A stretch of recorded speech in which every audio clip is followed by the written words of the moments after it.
Hello বন্ধুরা, আসসালামু আলাইকুম। নতুন একটা উপকরণ নিয়ে আপনাদের মাঝে হাজির হলাম। তো এখানে দেখতে পাচ্ছেন কিছু বাদাম, কিছু কিশমিশ নিয়েছি।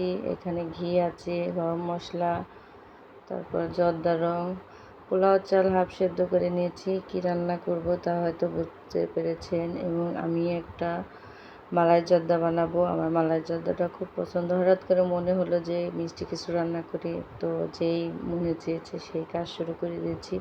এখানে কিছু চিনি নিয়েছি, একটু পানি, গরম মশলা দিয়ে দিচ্ছি, তার মাঝে হাফ সেদ্ধ চালটা দিয়ে নেব। উপকরণের ভিতরে আমি একটু কিছুটা লবণ দিয়ে নিচ্ছি হালকা, তারপরে আমি মিষ্টিও পরিমাণ মতো দিয়েছি। তারপরে 2 চামচের মতো আমি টেবিল চামচের মতো ঘি দিয়ে নিচ্ছি। আপনারা চাইলে বেশি কম দিতে পারবেন, অসুবিধা নেই। তো দেখেন কতটা ঝরঝরা হয়েছে। আর জর্দাটা হালকা পাতলা মিষ্টি হলে মোটামুটি খেতে ভালো লাগে। তো ভাতের চাউলে আমি দিয়েছি মোটামুটি মিষ্টি। তারপর আমি দুধ দেখতে পেয়েছেন যে দুধ জাল করে নিয়েছিলাম ঘন করে, সেখানে একটু কাস্টার্ড পাউডার দিয়ে ঘন করে নিয়েছি। একটু আগে পরে হয়ে গেছে যদিও ভিডিওটা।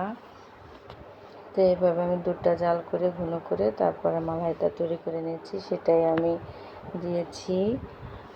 আর আমার কাছে মালাই জর্দাটা খেতে কিন্তু মানে অসম্ভব ভালো লাগে। বিয়ে বাড়ির যে কোনো অনুষ্ঠানে এখন মালাই জর্দাটাই বেশিরভাগ দেয়। তো আমি এইভাবে মালাইটা দিয়ে তার উপরে কিছু বাদাম, ঘরে থাকা উপকরণ দিয়েই কিশমিশ দিয়ে নিয়েছি। আর খেতে কিন্তু অসম্ভব মজার হয়েছে। আপনারা ইচ্ছা করলে এইভাবে ট্রাই করতে পারেন, তখনই বুঝবেন যে আপু কী বলেছে যে মজা লেগেছে কিনা। আসলে অসম্ভব মজার। আমার কাছে কিন্তু বেশ মজার লাগে মালাই জর্দাটা। এবং বাচ্চারা যদি এরকম খাবার পায় চেটেপুটে খাবে ইনশাল্লাহ। আশা করি সব বাচ্চারাই পছন্দ করে। ভালো থাকবেন সবাই।